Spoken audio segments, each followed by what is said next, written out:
the GEN TRIZ approach to disruptive cost reduction, and I would emphasize the word disruptive, which means that it's not kind of incremental changes in cost. We are targeting significant cost reduction.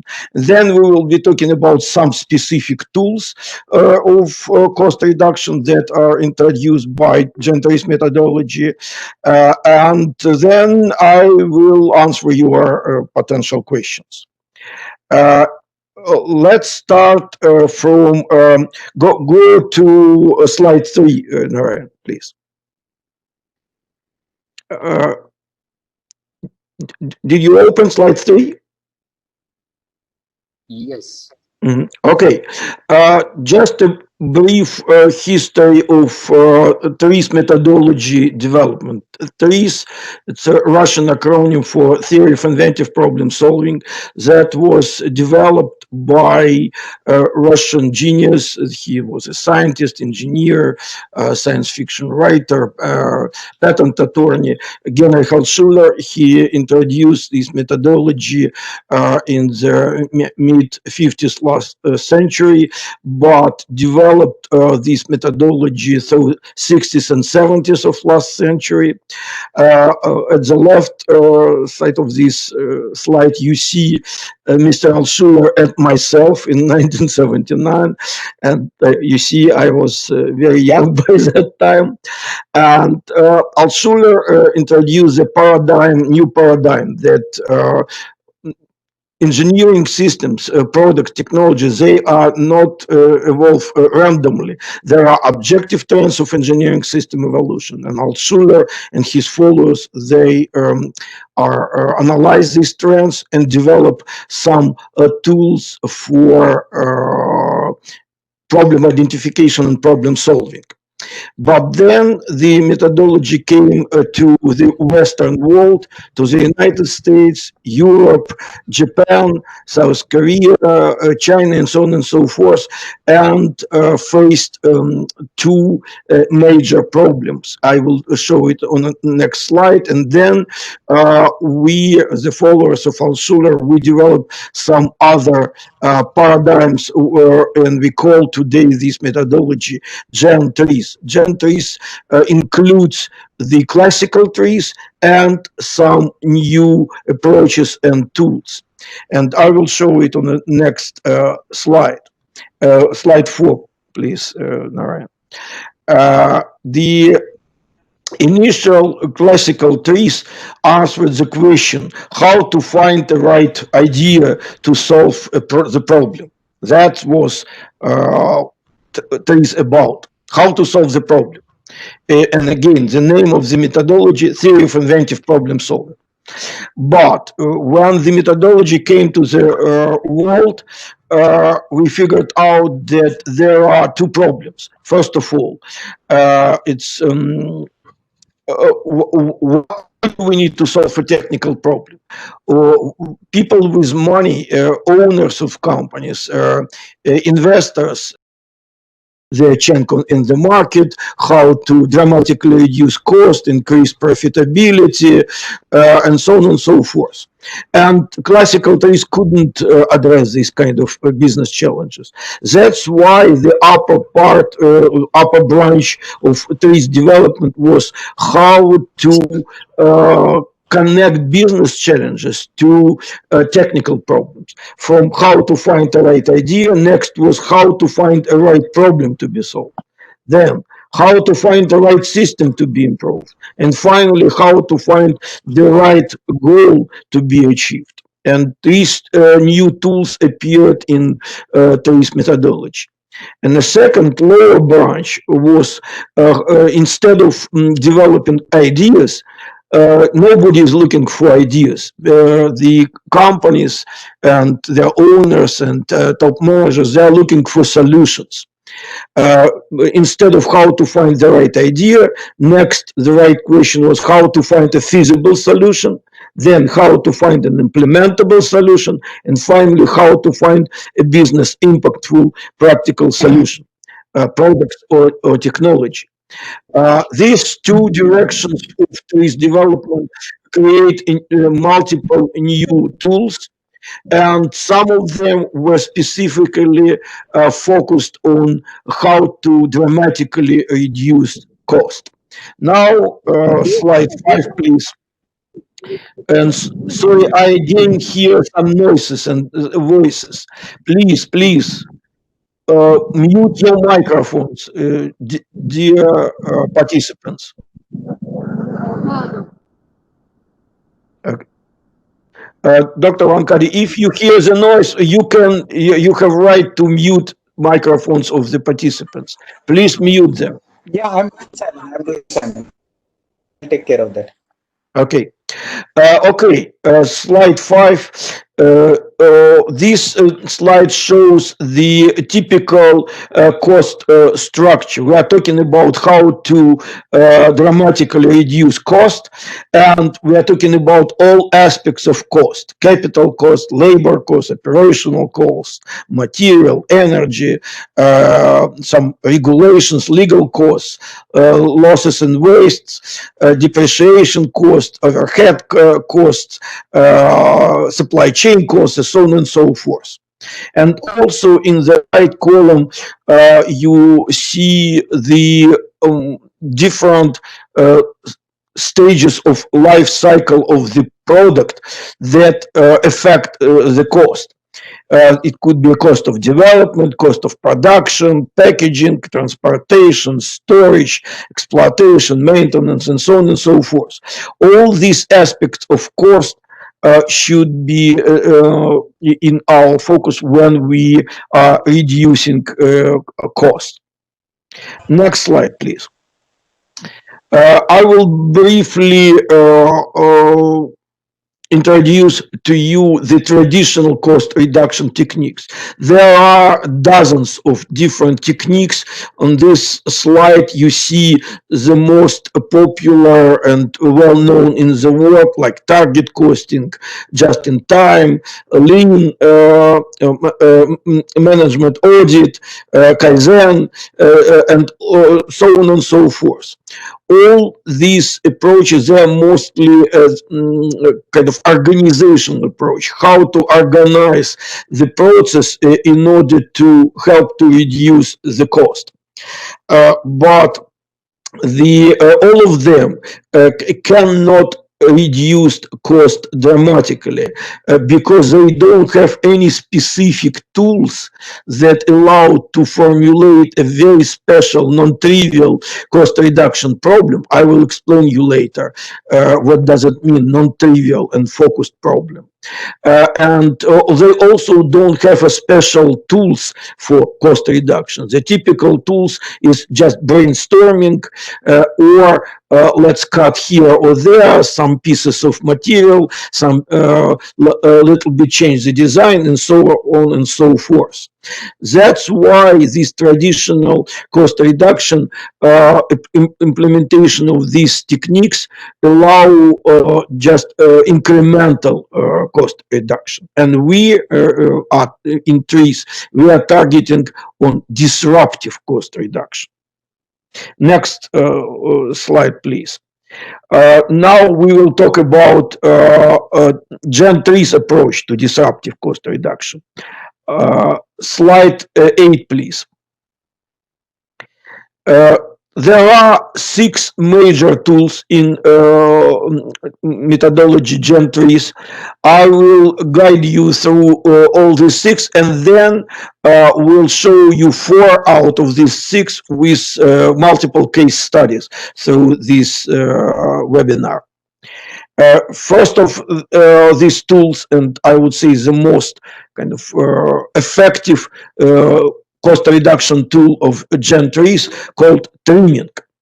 And the idea of trimming is how to not reduce the cost of some components. That's what traditional cost reduction techniques are doing. The idea of trimming is very non-trivial. How to get rid of some component.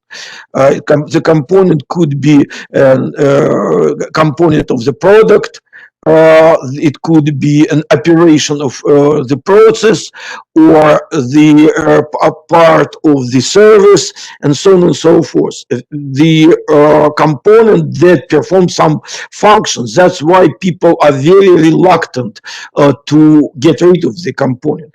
They develop this component to perform some functions, and these three people are recommending get rid of this component, kill it. It's very, very non-trivial and counterintuitive. But we have some special tools and algorithms how to do it. It's not just declaration. Let's eliminate the component. And further in this presentation, I will show you how we are doing it, and will show you multiple case studies. The second, also very non-trivial tool. By the way, I forget to mention the fact that, you know, trimming problem usually creates some tensions between these people and the owners of the problem. They don't believe that it's possible. Typical reaction is it's impossible when we formulate the trimming problem. Narayan, are you on a slideshow mode? You can go further to feature transfer, the next one. Okay? Okay, the tool called feature transfer, the idea of this tool is also extremely non-trivial. Instead of trying to reduce the cost of some product or process, the idea of feature transfer is let's find the product or process that performs the same function on the market, but already has low cost because the functionality is lower. And what we are doing, we select this low cost product or process or services and transfer the features of high functional product to this low cost product. It's a very non-trivial combination. I again hear some voices. Guys, I hear some voices. Okay, that's the idea of feature transfer, how to transfer the features of high functionality to the low cost product. Instead of improving this good product with high quality, we just improving functionality of low cost product. Next, please, Narayan.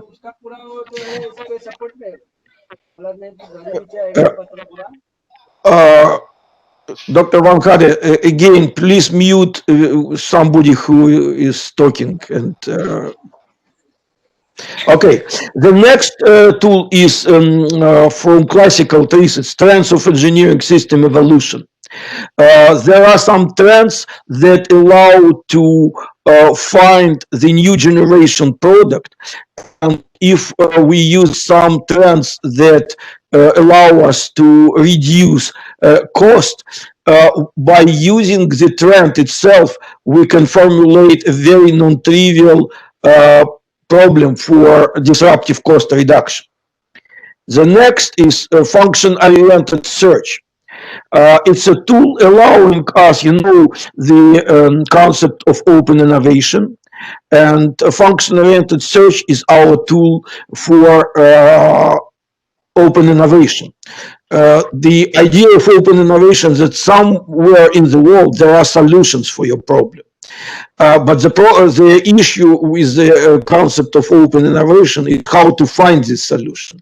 We develop a tool allowing us to find the existing solution. In the case of cost reduction, we are looking for low cost solutions, and then adapting this solution to address the initial problem. That's the fourth tool of cost reduction, disruptive cost reduction. Next, please, slide 10.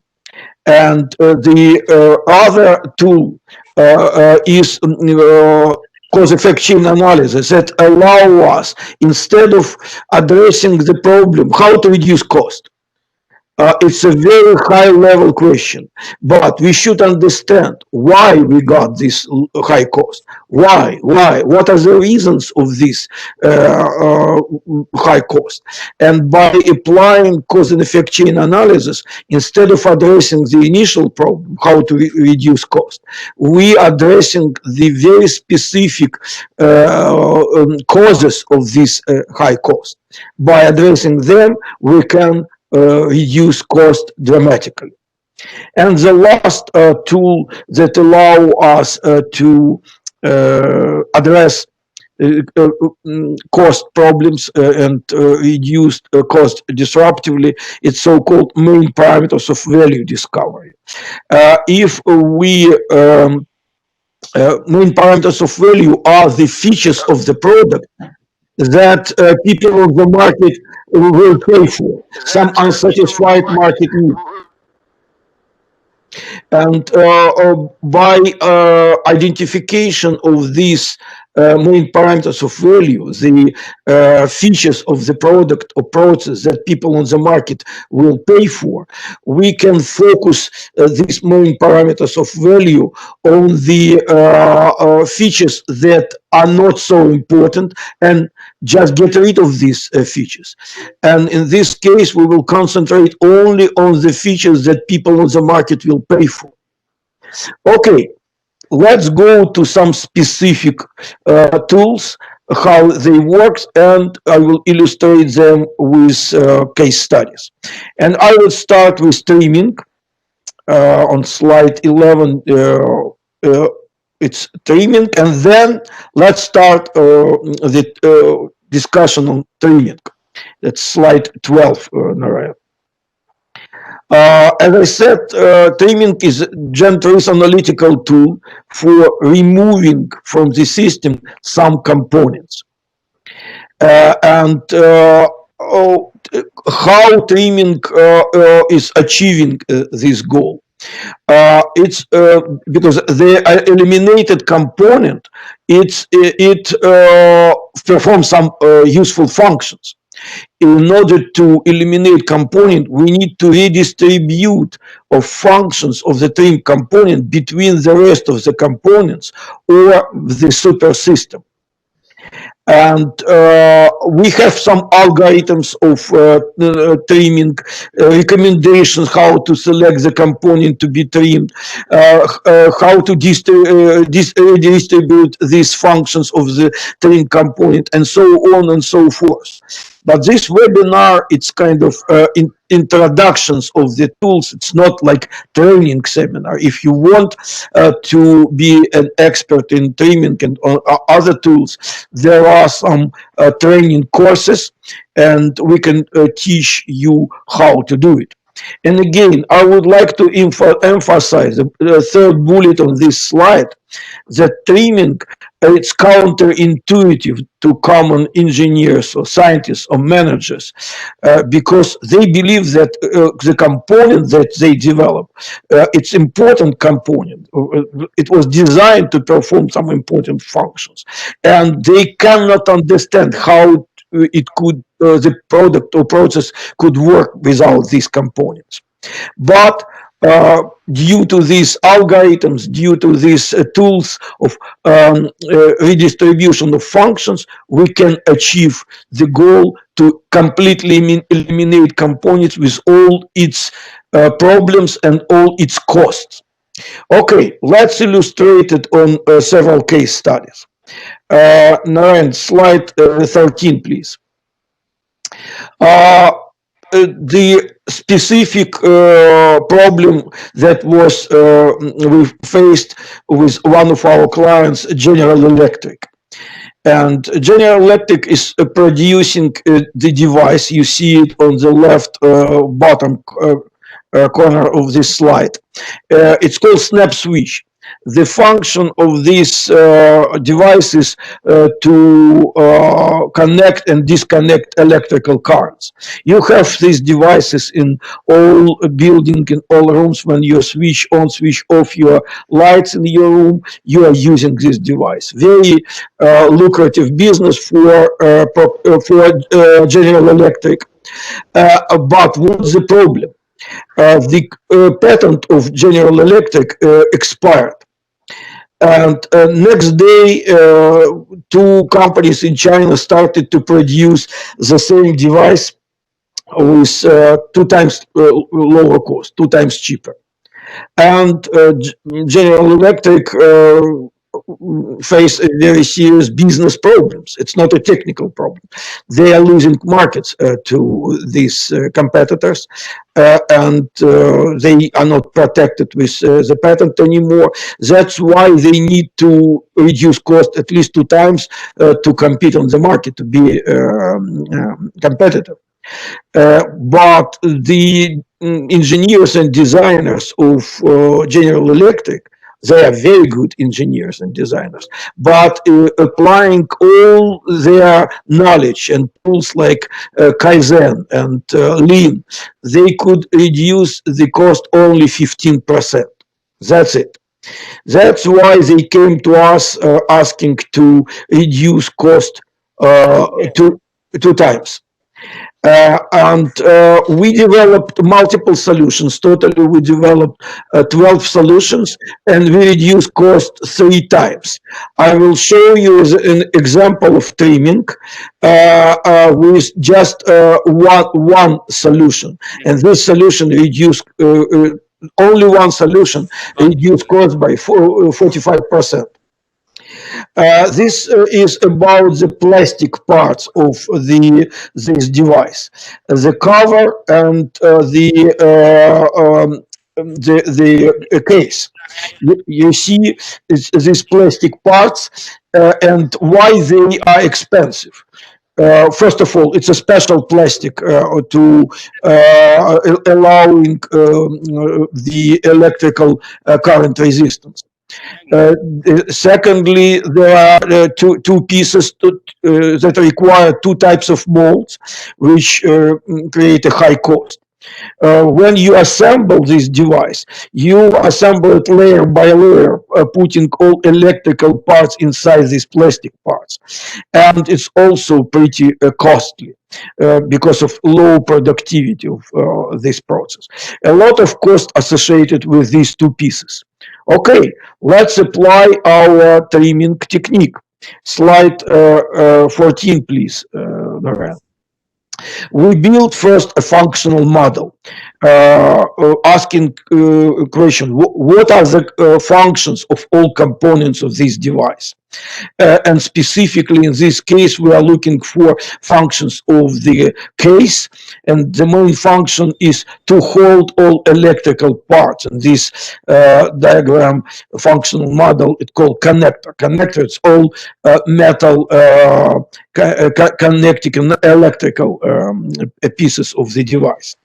And the function of the cover is to stop the dust particles, moisture particles, our fingers, to prevent these particles and our fingers to get inside the volume. That's the function of the cover. Okay, now let's trim one of the components. There is no cover anymore. Slide 15, Narayan, please. We trim the cover. And now we should somehow perform the functions of the cover without the cover.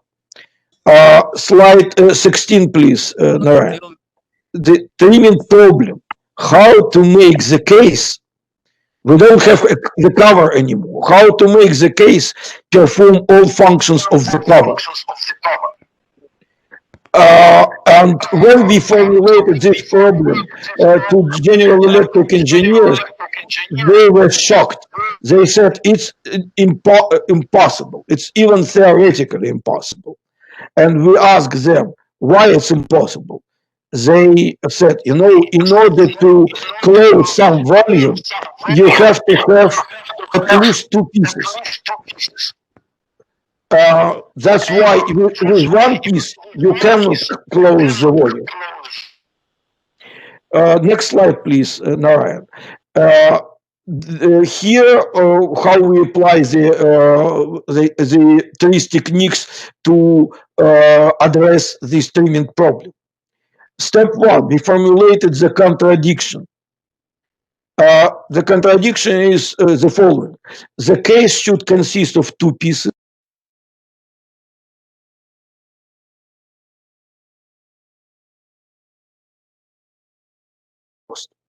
Both materials and manufacturing wise. And again, when we formulated this contradiction to General Electric engineers, they said, guys, you are crazy. It should be two pieces or one piece. How can it be both? But that's how methodology works. Okay, don't worry. We have tools for resolving contradictions.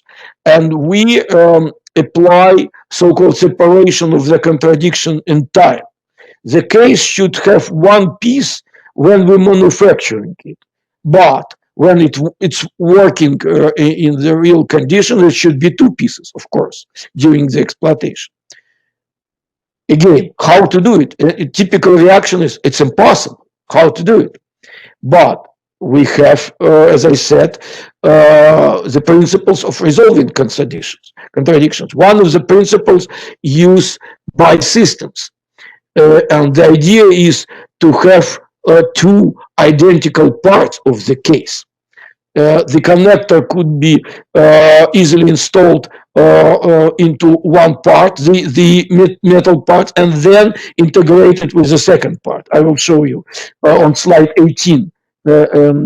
Marianne, could you please show slide 18 in slideshow mode? There are two identical pieces of the case. You reverse them, slide 19, and then it became the entire case. Please come back to slide 17, Narayan. The business impact of this solution. Remember, the best what General Electric engineers could do, they reduce cost with all multiple solutions, 15%. Just with one solution, this solution with this two pieces based the case that consists of two pieces, will reduce cost 45%.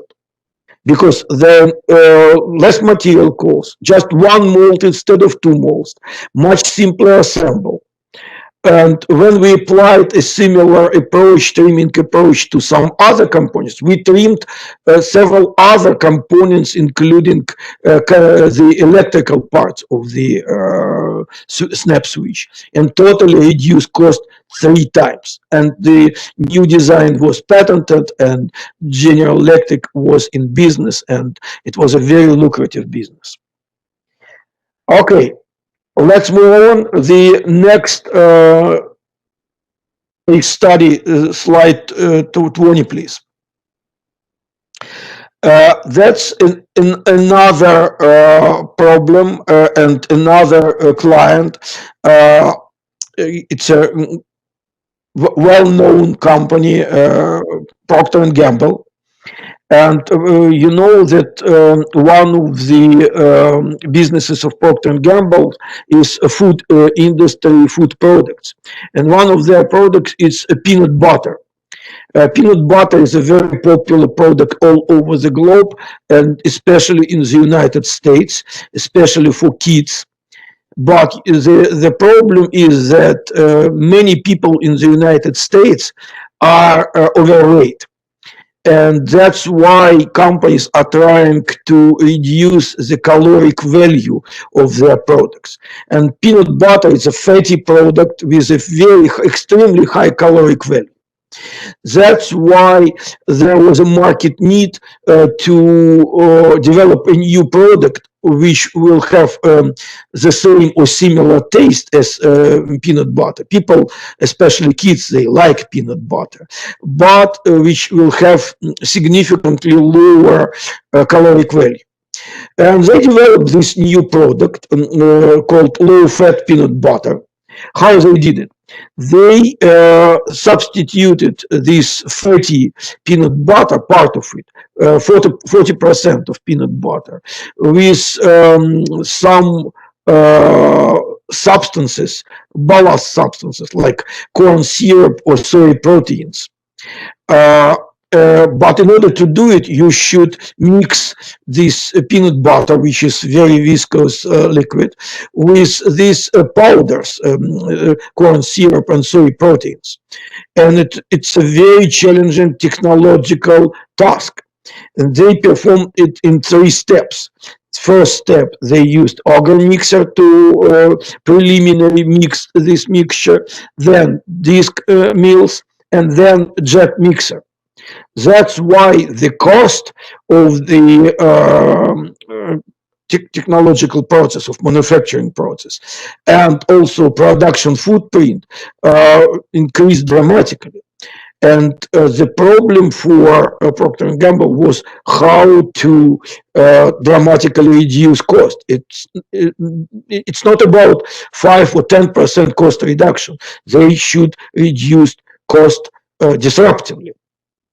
And again, we apply trimming technique. We formulate the trimming problem, how to make just one technological unit, agar mixer, to perform functions of all other pieces of equipment. And in order to find a solution for this trimming problem, we apply function-oriented search as a tool for problem solving based on the functionality. And the first step of this tool is to formulate the function. What is the function of this equipment? To mix ingredient, peanut butter, corn syrup, and soy proteins. That's the function. Then we generalize the function, how to move particles relative to viscous liquid. Now we are not looking for any kind of peanut butter production, and not even food industry, where people are facing this problem to move the particles relative to viscous liquid. And the leading industrial area for this function is concrete production. And in concrete production, we found an existing technology, using resonance frequency vibrations, which make the liquid pseudo-liquid, and using resonance frequencies. How it works in this case, slide 21, please, Narayan. The solution is vibrating agar mixer. When the agar mixer is vibrating, the frequency of vibration is equal to our own frequency of toner particle of these particles of soy proteins and corn syrup. And this just one piece of equipment, productivity increase 25 times, footprint reduction more than 3 times, and capital cost reduction more than 40%. The total cost of the new product is almost the same as normal peanut butter, which was the kind of revolutionary solution for Procter & Gamble. I'm looking at the time, and I will skip a couple of more case studies. I have multiple case studies here. Narayan, could you please move to the other tool, and it's slide 31, please. We now are talking about cause-effect chain analysis. We have dozens and hundreds of case studies how applying trimming we reduced the cost of some products, processes, and services, like not 5 to 10%, but 50%, 2 times, 3 times, several times, and so on and so forth. Okay, cause and effect chain analysis. Slide 32, please. This tool, as I already mentioned, is focused on how to find the causes of the problem, what we call key problem. You have a problem of high cost, but why you have this problem? Uh, we are asking these questions: why?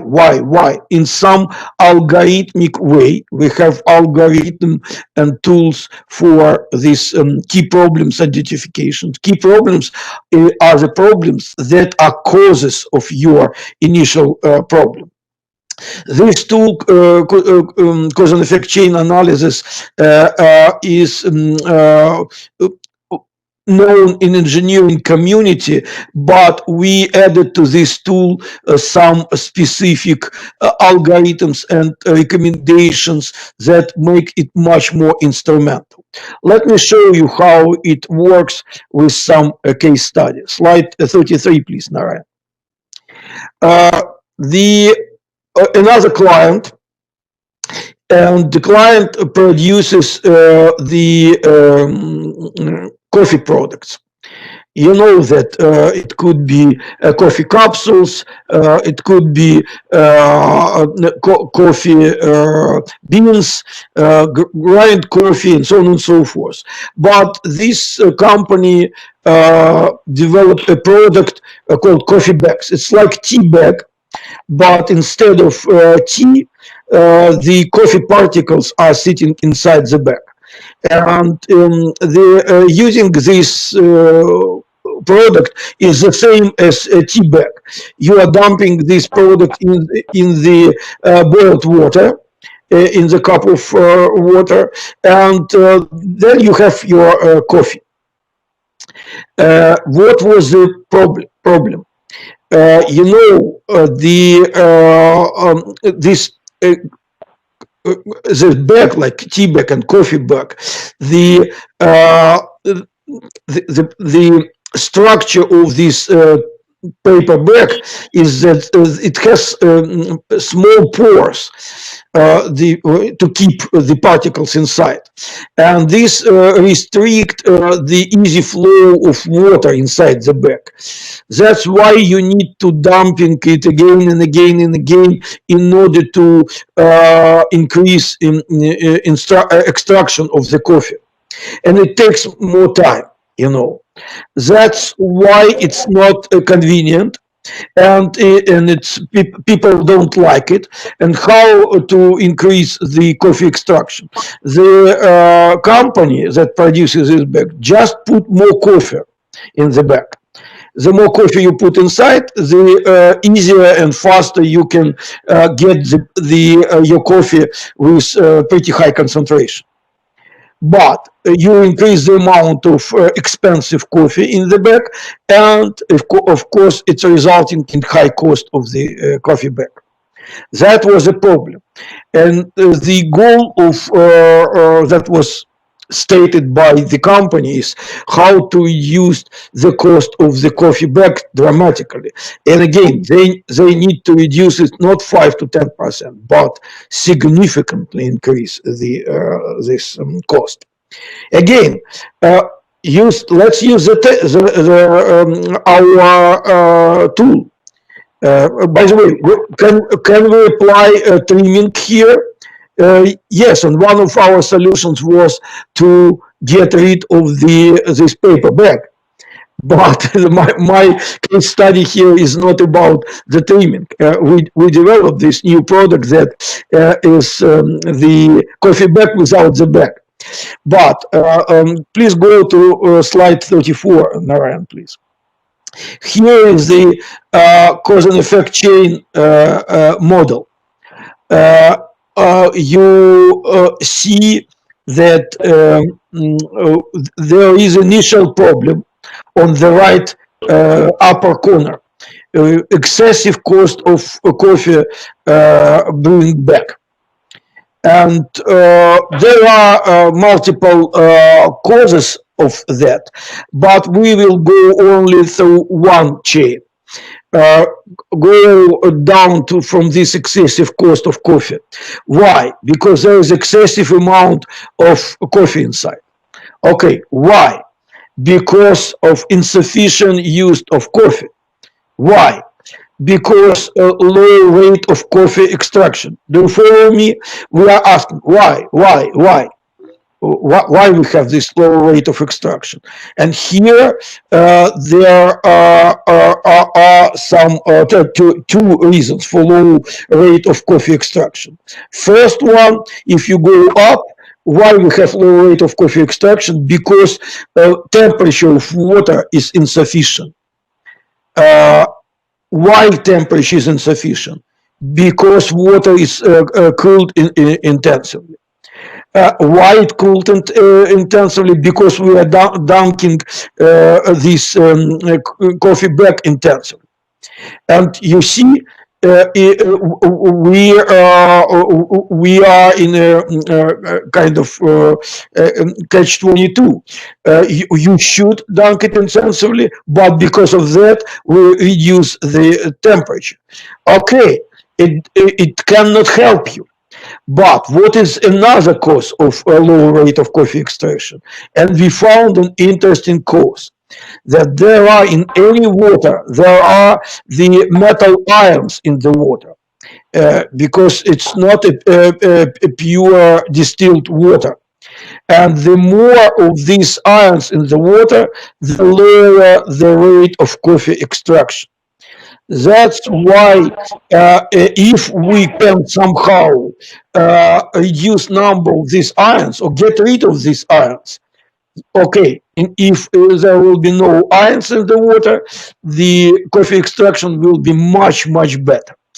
That's the first key problem. And the other, on the down left corner, the bottom left corner, the key problem is that pores in the back are too small. We address these two problems and got two different solutions. But I will show you the solution with the ions. Next slide, please, Narayan. What we propose to you can use much less coffee. And how to increase the extraction? You add some ionic particles. These particles, they are neutralize the ions.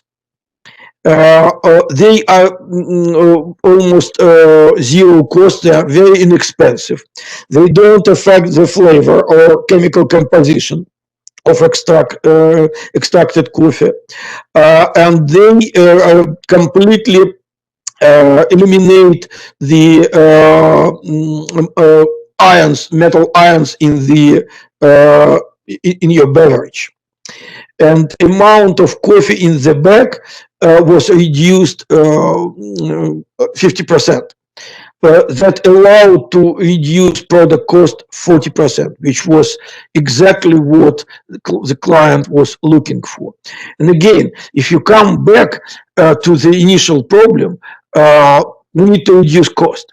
Who knows about this ions in the water? People who are producing coffee, they have no idea about it.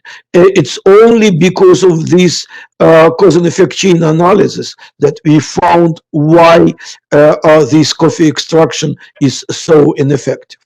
And we have again dozens of these examples allowing us to identify why the cost is so high. And by addressing these key problems, it allows us to dramatically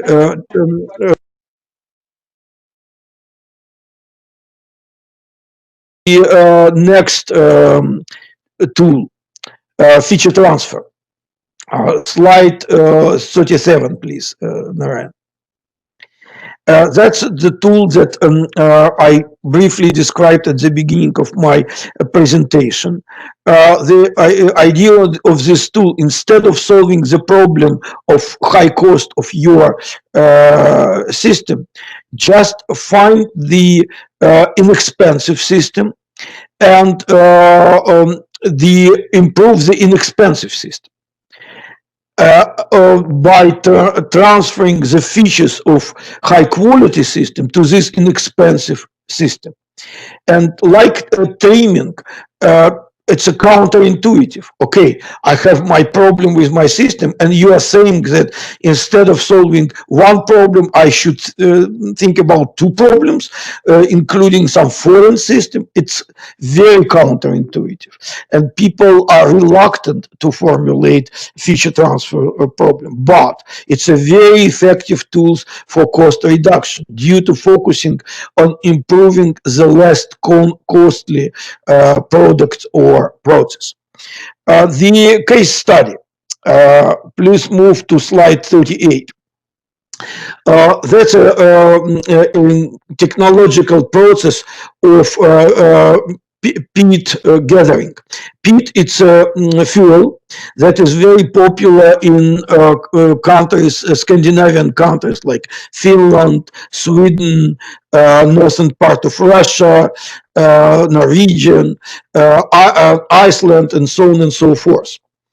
And peat, it's organic kind of fuel that is sitting on the fields. And in order to harvest this peat to get it and to gather this peat. Usually people are using the bulldozer. There is a peat field, and the bulldozer is moving, and by its knife, it's just moving the peat, and then they are getting the peat, and it's a final product, this dry peat. What was the problem? The problem that the dry peat is sitting only on the surface. It's drying under the sun. But under the thin layer of dry peat is sitting the wet peat. And the bulldozer is not a very accurate tool. It's when it's scratching the surface, it's if it's sitting upside, you get only dry peat, but you leave a lot of dry peat on the field.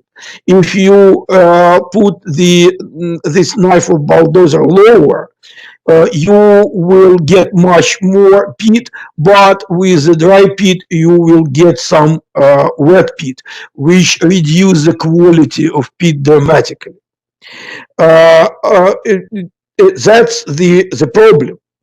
And that's why they try to develop kind of much better product. What they found a great peat collector. It works like a vacuum cleaner in your house. The huge vacuum cleaner is moving along the peat field and just sucking this dry peat inside. That's a very effective principle, and you can suck only dry peat. Great, great machine, but it's extremely expensive. They bought several machines and make a decision it's too expensive. That's why they want to dramatically reduce the cost of this effective machine, or how to increase the quality of the bulldozer. Sorry guys, I again hear some noises. The source of noise. Hello? Hello? I hear very high noise. Please mute the microphone. Hello? Okay. Next slide, please, Nara.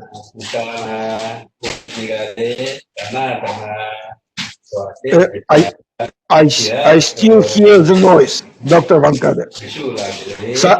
Somebody is very. Hello. Okay. We apply this feature transfer approach. What are the features of Bulldozer? The good is that it's high productivity and low cost, but low quality of the final product and a lot of losses. What are the features of the vacuum pit collector? Just absolutely opposite. Low productivity and high cost, but extremely high quality of final product, because this vacuum cleaner cannot get the wet pit. It or only collecting the dry pit. That's the optimal situation for feature transfer. We should combine these two products in one. Next, please.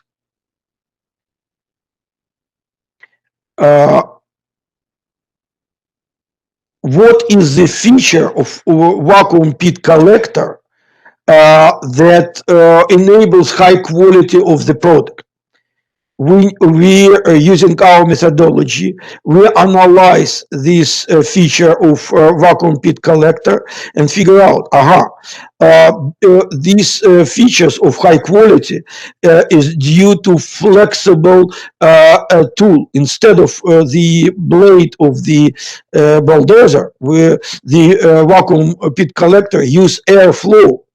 Now the feature transfer problem statement is how to use airflow as a tool in the bulldozer.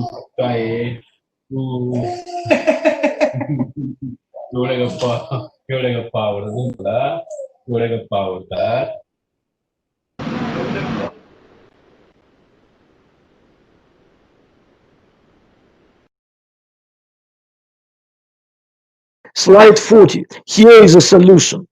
We use the low-cost machine, the bulldozer. But how to make it effective, this low-cost bulldozer, in order not to get the wet pit and collect the entire dry pit? We use this airflow. Instead of vacuuming, sucking the air, we are blowing the air toward and downward. By doing that, we are by using the same blade bulldozer, we are collecting all the dry pit.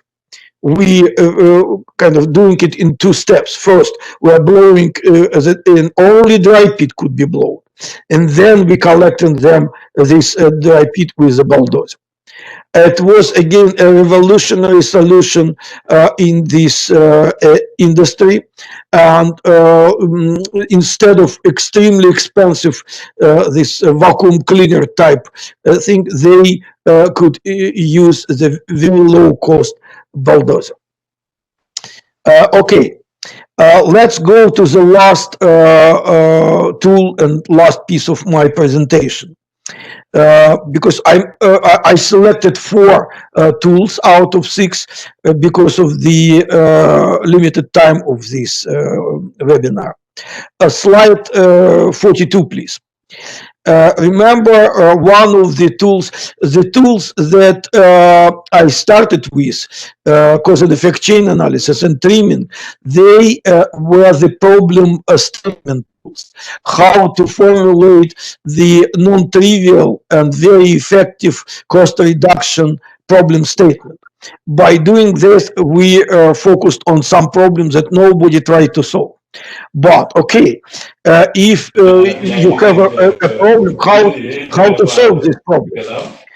How to solve the problem? And again, to remind you, the concept of was introduced by American professor Henry Chesborough about 35 years ago. Mr. Chesborough proposed a concept that somewhere in the world there is a solution for your problem. Great idea, great forecast of Professor Chesbrough. Unfortunately, he didn't tell us where to find this solution.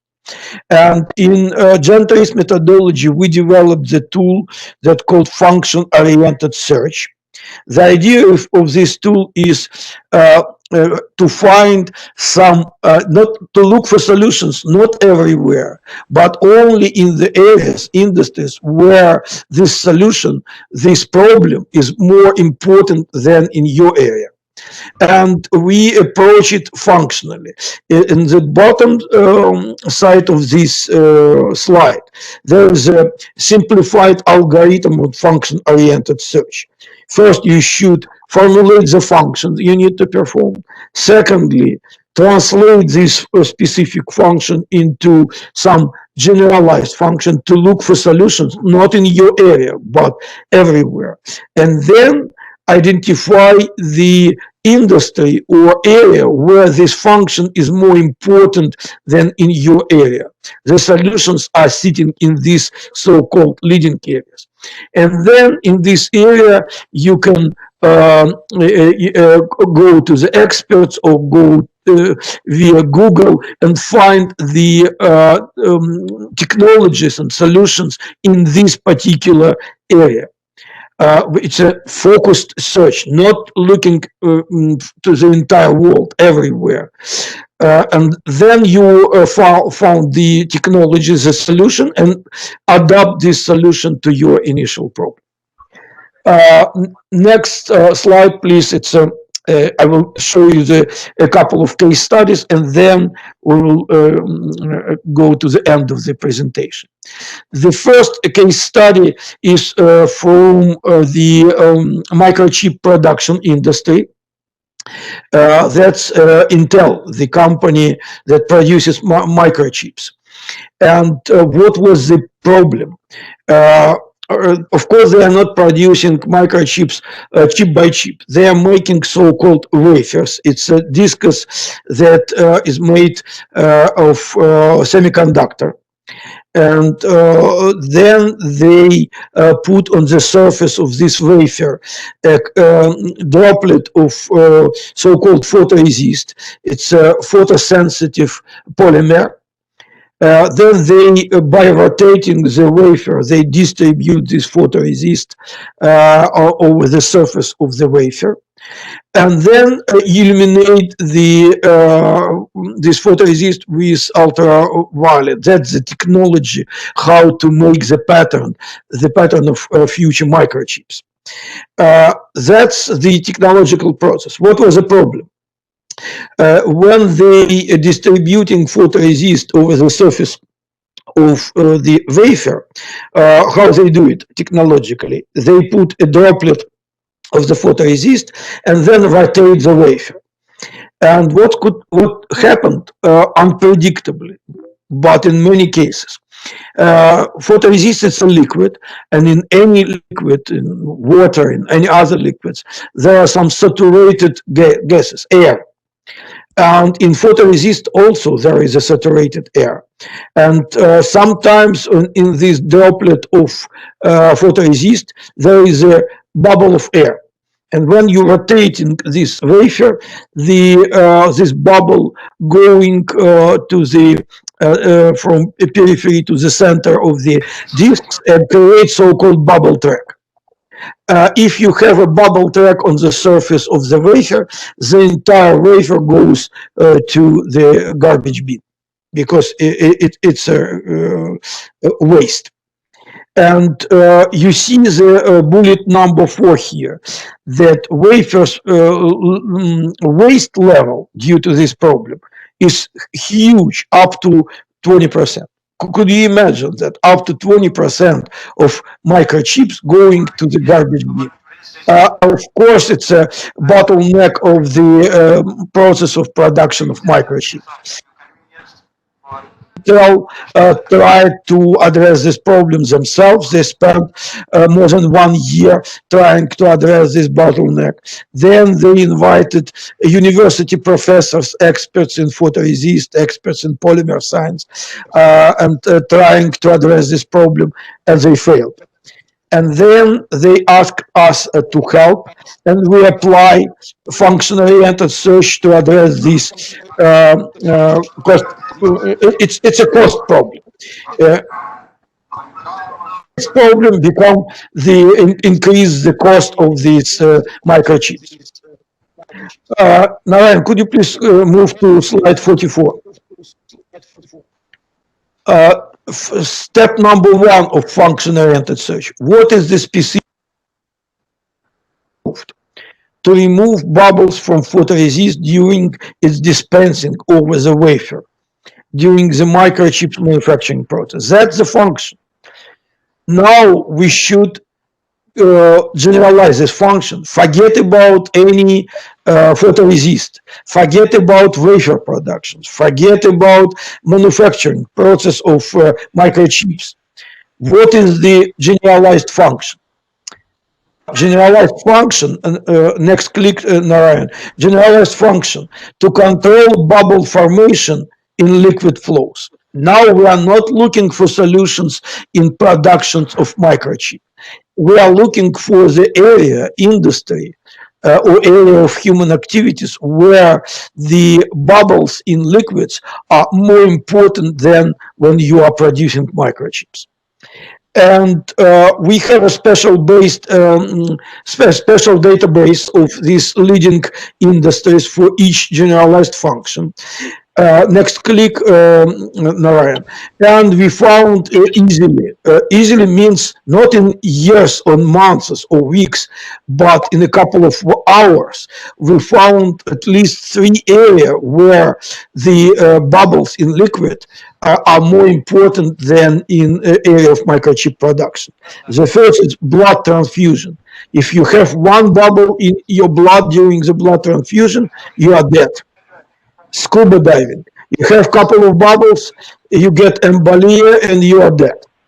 But there is industry where the entire industry is about controlling bubbles in the liquid.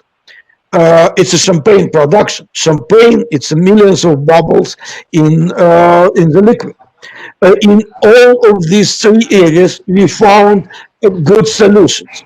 But the solutions that what was implemented by Intel came from champagne production. Next click. And please go to slide 45. We came to the experts in champagne production, and we asked them how you are controlling the bubbles formation in your industry.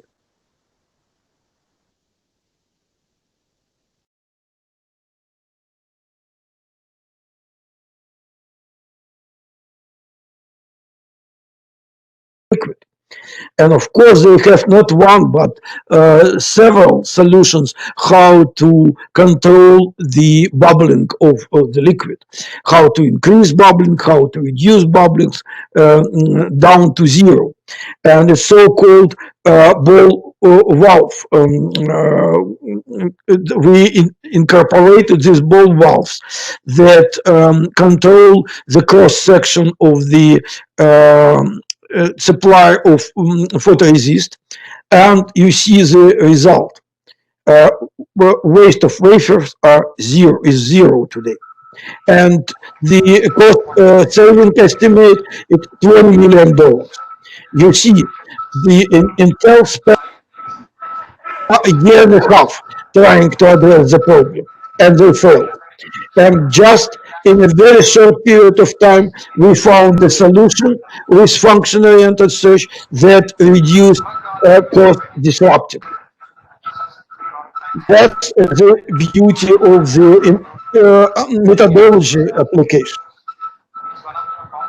I gained here huge noise. Could you please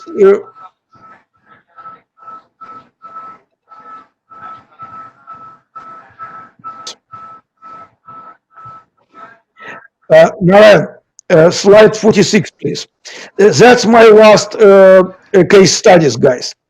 That's in another area we apply this function-oriented search. And sometimes people are asking, are your TRIZ tools applicable only to some technical problems like products or technologies, or it's applicable to some services as well? And here is an example from service. The client is one of the hospitals in Boston. And what was the problem? You know, I believe this problem everywhere in the world. Then in emergency rooms in the hospital, there are long lines and people are sitting in these lines for several hours.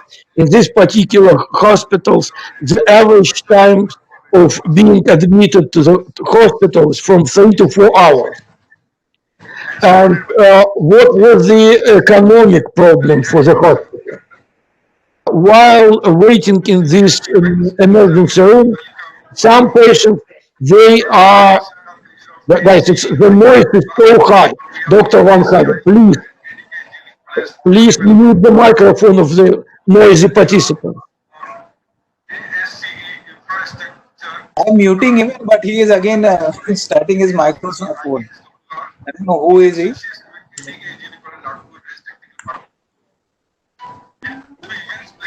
So in case it's not getting muted, expel the participant out. No problem. Please, because you know it's distracting everybody. Just expel the participant. That's it. I'm not able to locate who is. Just mute all first. I've done that. Okay.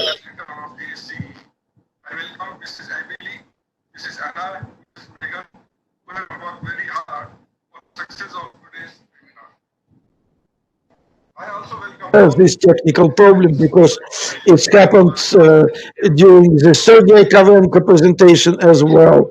You know, it's very difficult to present when we hear the noises, and it's difficult for participants to digest this material while hearing the noise. Okay, coming back to this case study.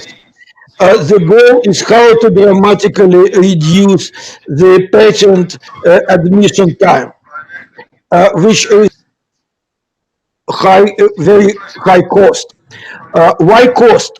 Because if a person is dead or he or she passed away during waiting in emergency room, the relatives of this person, they could sue the hospital for the death of their relative.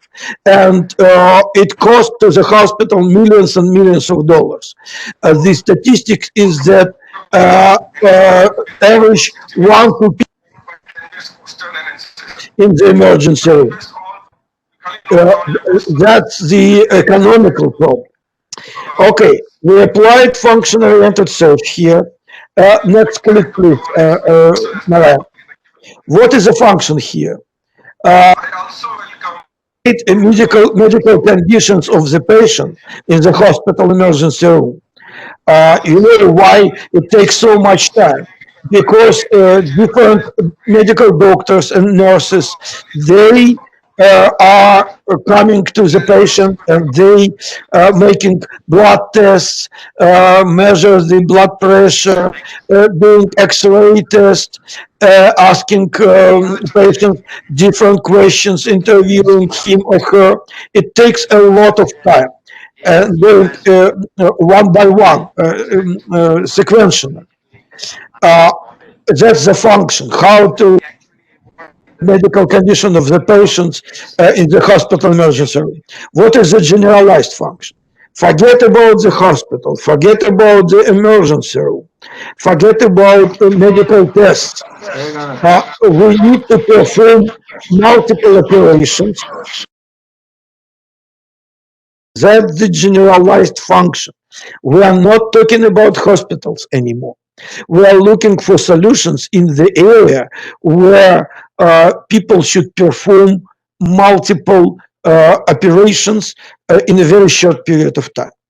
We found several areas where this function is more important than in the hospital, and the best one came from very non-trivial area, very far from hospitals.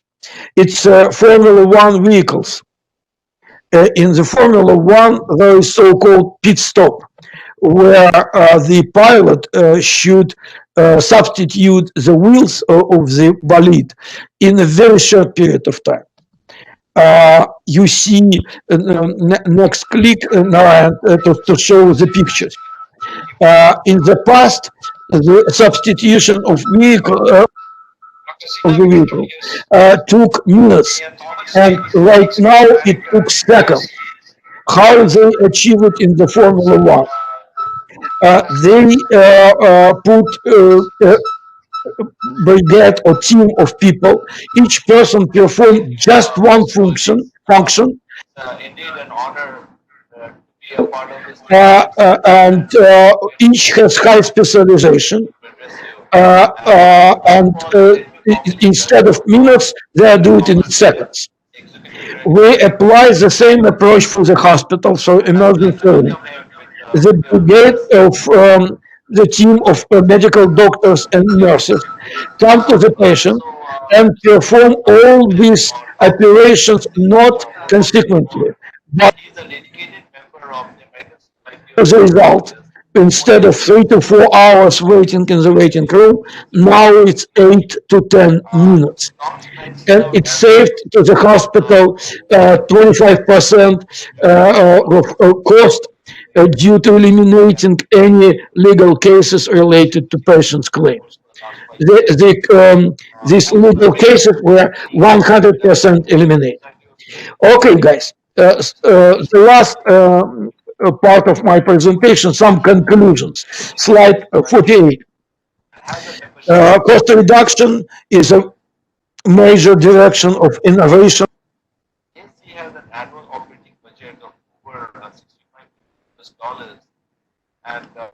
Is very challenging, and it's not enough. There is a huge market need for disruptive cost reduction, and GEN TRIZ methodology has multiple tools and approaches for enabling disruptive cost reduction. Today, we talked about 4 of them: trimming technique, that allows completely eliminate costly component from the system, the product, the process, or the service. Cause effect chain analysis allow to find why you have this high cost and address the right problem. Feature transfers allowed to transfer the features of functionally effective but expensive system to the less costly one. And function-oriented search focuses on identification of some existing functionally similar product or process with less expenses. That allow our clients to be more competitive on the market. We have hundreds and thousands of these case studies. And cost reduction innovation project in the companies, it's a very good investment because it pays for itself. You pay for cost reduction project, and you got a cost reduction. Normally, you pay, let's say, $80,000 for a cost reduction project, and you got $80 million cost reduction. Make full sense. For 1% of the this cost, you got the best solutions. That's it about what I wanted to share with you today. And now, slide 49. Your questions, please.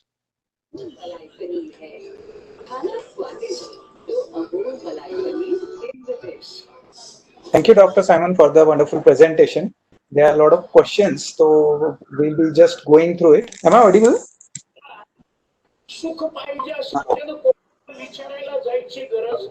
Dr. Valkari, please read the questions. Can you hear me? I hear you. Yeah. So a question is that how disruptive cost reduction can be applied in an educational institute? Oh. Good question. Actually, the answer is twofold. First of all, it should be a part of education because it's a science of innovation. It's not brainstorming. You can train people, teach them, educate them in all these tools. And we have these educational tools, basic GEN TRIZ course, 4 days that includes training technique and some other tools.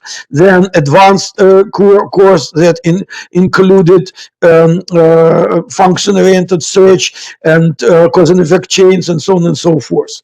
And there are some educational courses. First, but second, any educational institution has, at least I know it for sure for the United States and Japan and Europe, they have their own kind of labs that R&D labs. And in R&D labs, you have some innovation problems, and you need to reduce cost. It could be applicable to these problems in R&D labs in the universities and educational system. And the third, actually, there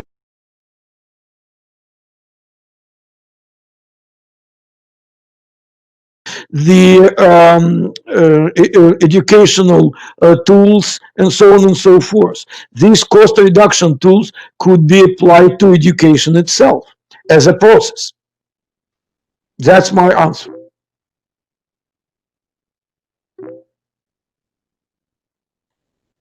Okay, Dr. Simon, there is a next question. Like there are so many tools in TRIZ. So which tool should be used when, and is there any priority for using them? Yes, there are some recommendations which tool is better to use in each situation, but it takes a lot of time. It's a kind of algorithmic tool allowing to select the right tool to be applied. But what I should tell you, we are talking about 4, 5, or 6 tools. Applying even all of them for cost reduction, okay, you will spend a month, but people are trying to reduce costs for years. Like I gave you multiple case studies. For instance, Intel tried to address bubble problems for years. And we can apply all these tools just in days or weeks. Even if you apply all of them, you will just get more solutions. That's it. But addressing your direct question, yes, there are some recommendations which tool to select. Question is there that do we have any specific methodology or an intuitive decision-based solutions? Which ones? I didn't hear you well. Hello? Could you please repeat the question? Yeah. Do we have any specific methodology or an intuitive decision-based solution? Intuitive decision. Oh, another great question. Actually, the TRIZ methodology has 2 parts. One part well known all over the globe, thousands of companies are using this. It's a logical part of TRIZ based on the logical thinking. The algorithms, tools, and so on and so forth. But there is another part of TRIZ called creative imagination development. How to apply your intuition in order to make you more creative. And these 2 pieces work perfectly together. The answer is yes, TRIZ has this creative imagination development tools that we applying jointly with the logical tools that I described today. By the way, I taught these tools not only engineers or scientists or managers. I taught medical doctors. I taught the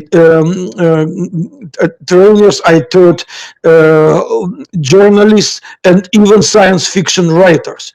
All creative occupations, they need to be more effective in developing new non-trivial ideas and solutions.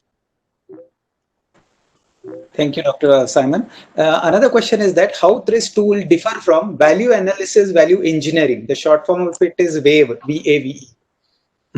Yes, value engineering was developed by American engineer Lawrence Miles. Many years ago, he worked for General Electric in purchasing department, and the idea of value engineering was nothing about creativity or developing new solutions. He worked, as I said, in purchasing department, and he looked how to reduce cost of the components, how to select the components that will perform the same functions, but will cost less. What we did in GEN TRIZ methodology, we combined the idea of value engineering that was focused on functions, but we completely redefined the function. For Lawrence Miles, function was only useful function. But we also looked at harmful functions, neutral functions, and we also developed algorithms and rules how to formulate functions. That's we developed this function analysis and trimming technique and function-oriented search. There were no such tools in value engineering. But you are right, the idea of value, which is functionality over the cost, came from value engineering. That's true. We just make it much, much more instrumental. Okay, another question is, how do you solve secondary problems when applying these tools? Is there any specific tool to solve these secondary problems? Another good question. Actually, the most challenging in secondary problems is not to solve them, because solving secondary problems is you can use absolutely the same tools that you apply for initial problems. But to identify secondary problems, it's not easy. Because what does it mean, the definition of secondary problem? It's a problem that will appear when you are trying to implement the initially developed solution. You have a problem, you develop a great, brilliant idea, and then it doesn't work. Normally in engineering community, it doesn't work, kill it. But we're saying, no. It doesn't work. Why? And then we apply cause and effect chain analysis. Why the idea doesn't work? Aha. Now we identify the key problem for secondary problem. And then we apply this problem solving tool to solve this secondary problem. Thanks, Simon. Another question is that, is there any specific algorithm for reducing the manufacturing cost in a way wherein the raw material is converted into a finished product? So do we have a specific tool for that, algorithm for that? Of course we have we don't have a tool for reducing manufacturing costs. Our tools working similarly to the material cost, the design cost, the manufacturing cost. The only difference is that there are very specific parts of manufacturing cost. I remember one of my first slides described the stage of life cycle, and in manufacturing there are some specific components. Let's say labor, it's operational cost, the energy cost, and so on and so forth. That's why the specifics here is we can focus on, let's say, the trimming of operations from the technological process with all aspects of this operation. Because if you trim the operation, you trim all aspects of this operation. Or you can focus on, let's say, energy reduction. In this case, you are looking only on the operations in manufacturing, which are the most energy consumption. Let's say in paper production, there are a lot of operations, but the most energy consumption is paper drying. It's 90% of all energy consumption of paper making processes in paper drying. That's why we apply our trimming tools for this problem, how to dramatically, disruptively reduce energy consumption in paper production. And why we have this huge energy consumption for drying? Because we have this water. We need to get, what is the function of drying? To get rid of water, to eliminate water. Okay, let's develop a new manufacturing process that doesn't have water. Wow, what a strange, crazy problem. And what are the functions of water? There are two functions: to physically bind the fibers, cellulose fibers, and we need only small portions of water to do it. And the majority of water performs the functions to distribute fibers. We develop a new low moist forming process which distributing the fibers, creating this structure of paper by the air instead of water. That's how it works in manufacturing process. Yes, there is specifics. There are aspects of applying these tools for any, how to say it, part of this cost structure, but there is no special algorithm for manufacturing. Yeah, there is another interesting question. If you develop a solution for a company and that company files for a patent using your innovation, do you get a claim on the patent? That's my question. Why not? Actually, all solutions that we develop, they are non-trivial solutions. There are kind of two criteria for patenting: the novelty, and all our solutions are novel. And another is usefulness. And of course, if we are addressing the real market problems, and we are not starting just from technical problems, we are not inventing for the case of just to get a patent. No way. The patent makes sense only if you address some unsatisfied market needs, what we call main parameters of value. If we develop a new feature of the product, or we dramatically, disruptively reduce cost, the solution usually is patentable. But we do have special tools. If, let's say, we develop a solution and we found some patent on the market that, not on the market, in the patent collection, that belongs to the third party. In this case, we have special tools for so-called patent circumvention, using our tools, specifically trimming technique. When we're circumventing the intellectual property of the third party, we apply this tool not to the product or technology, but to the claims of the patent. by trimming the independent claim from the patent, we can circumvent the patent. But this was the topic of the Design for Patenting webinar that was delivered by Dr. Sergei Karenko a week ago. Dr. Simon, there is a question like, while reducing the cost, how to deal with the quality issues? That's a brilliant question. Actually, it's a myth. It's people believe that by reducing cost, you mandatory should deteriorate the quality, but that's not true. It's just not true. That's the idea of TRIZ, how to reduce cost, including disruptively reduce cost, without deteriorating the quality. And all the case studies I demonstrated to you, it's the same snap switch. General Electric has the same snap switch, has the same functionality, or even better functionality, but the cost is 3 times less. This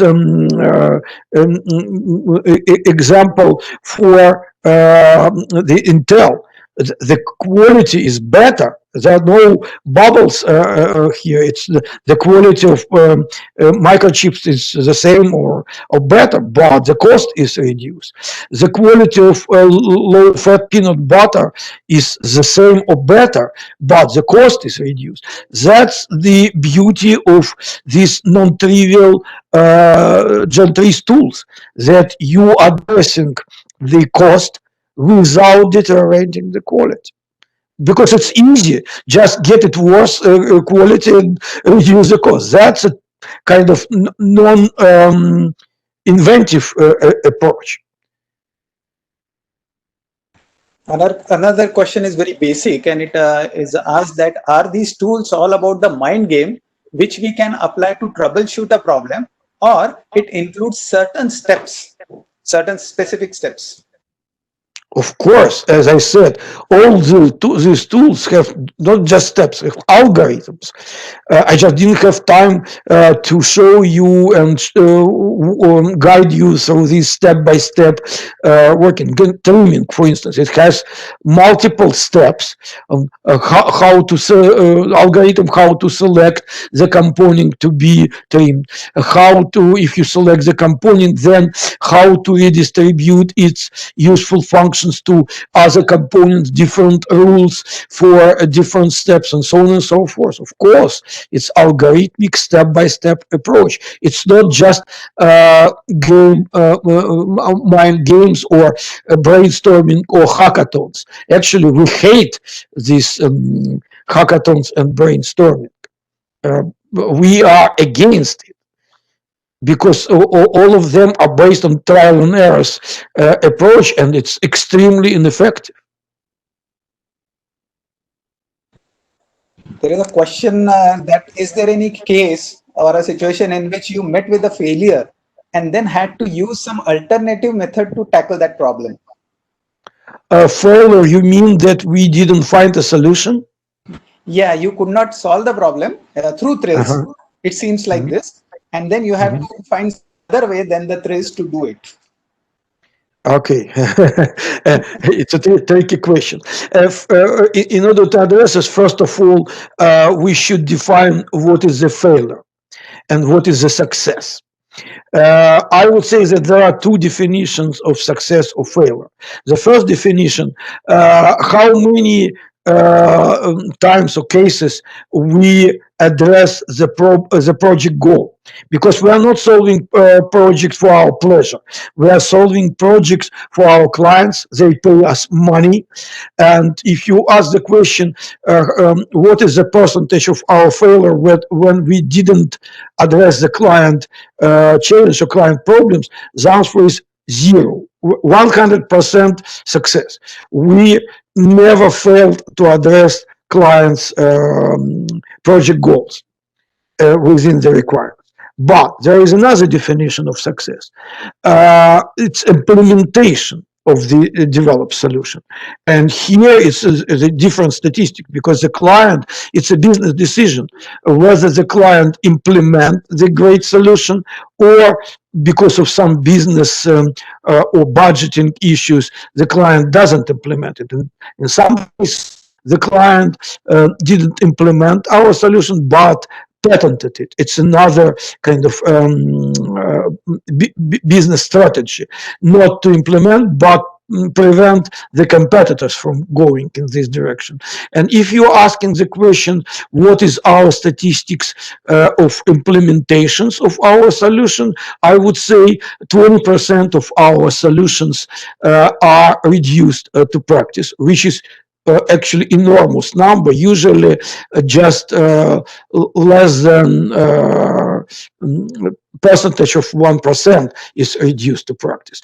1 out of thousands of initial ideas is become successful product or process or technology on the market. Our statistics is much better, but of course it's not 100%.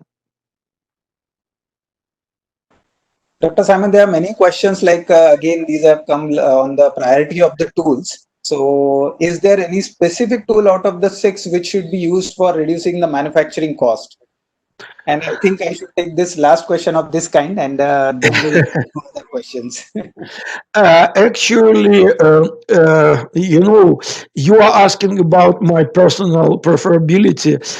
I would say my preferable tools, and it's pretty easy to apply, and it's we can train you how to do it. It has very specific and instrumental tools. It's trimming. That's why I put it first in my presentation. But the other tools, they're also productive. Out of 4 that I presented today, I would select 2, trimming and function-oriented search. They work in 100% of cases.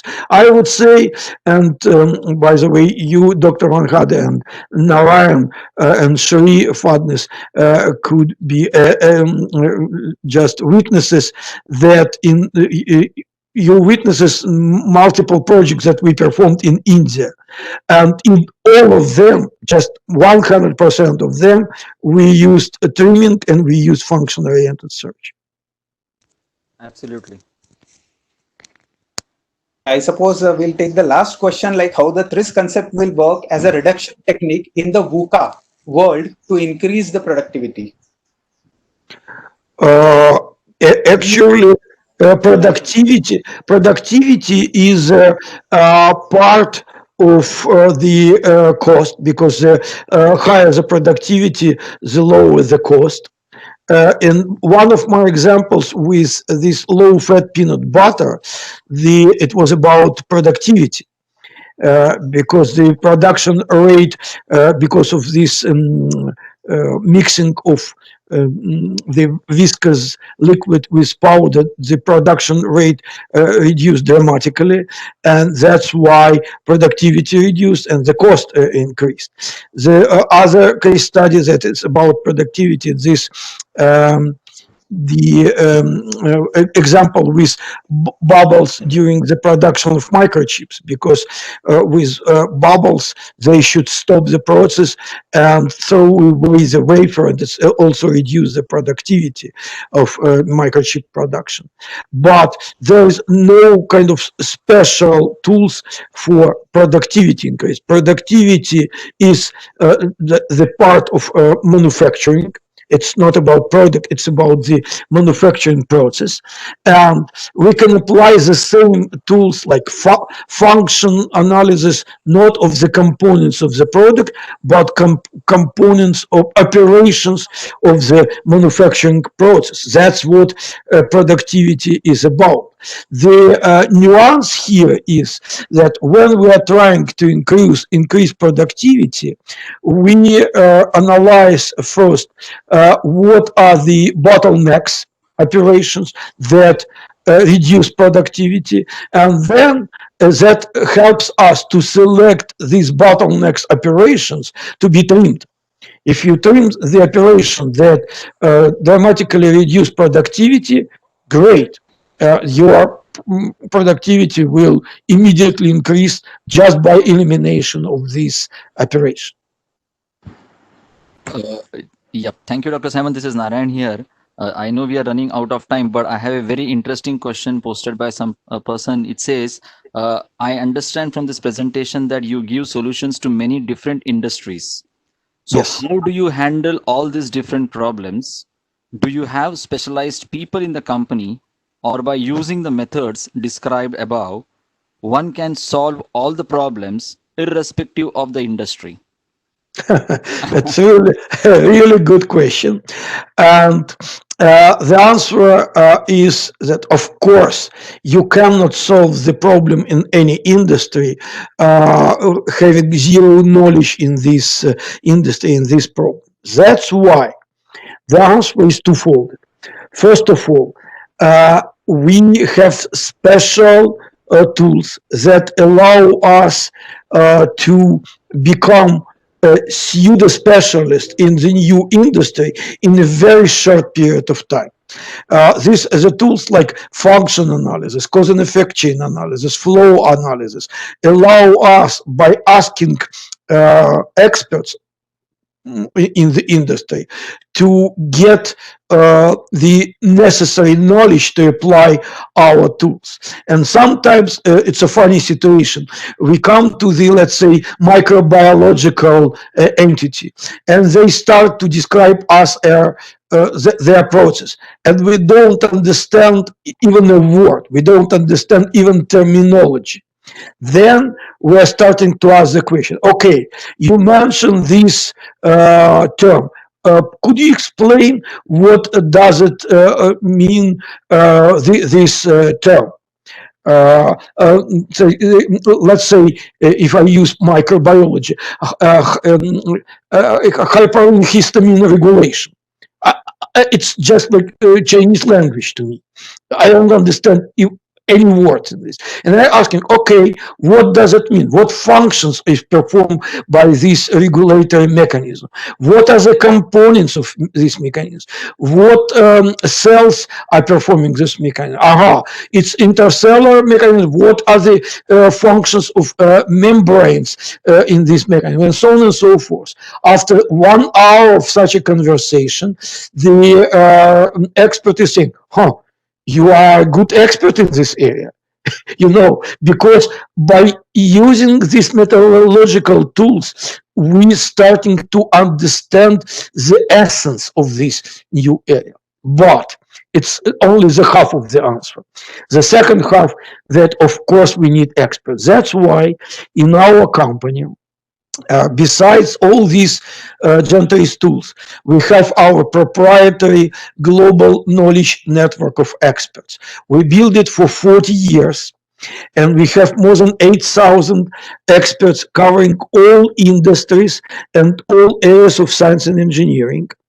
And when we have some questions, we need to clarify with experts what are the functions here, what are the components here, what are the parameters here. We are going to the experts in this global knowledge network, and of course we need them in two parts of our process.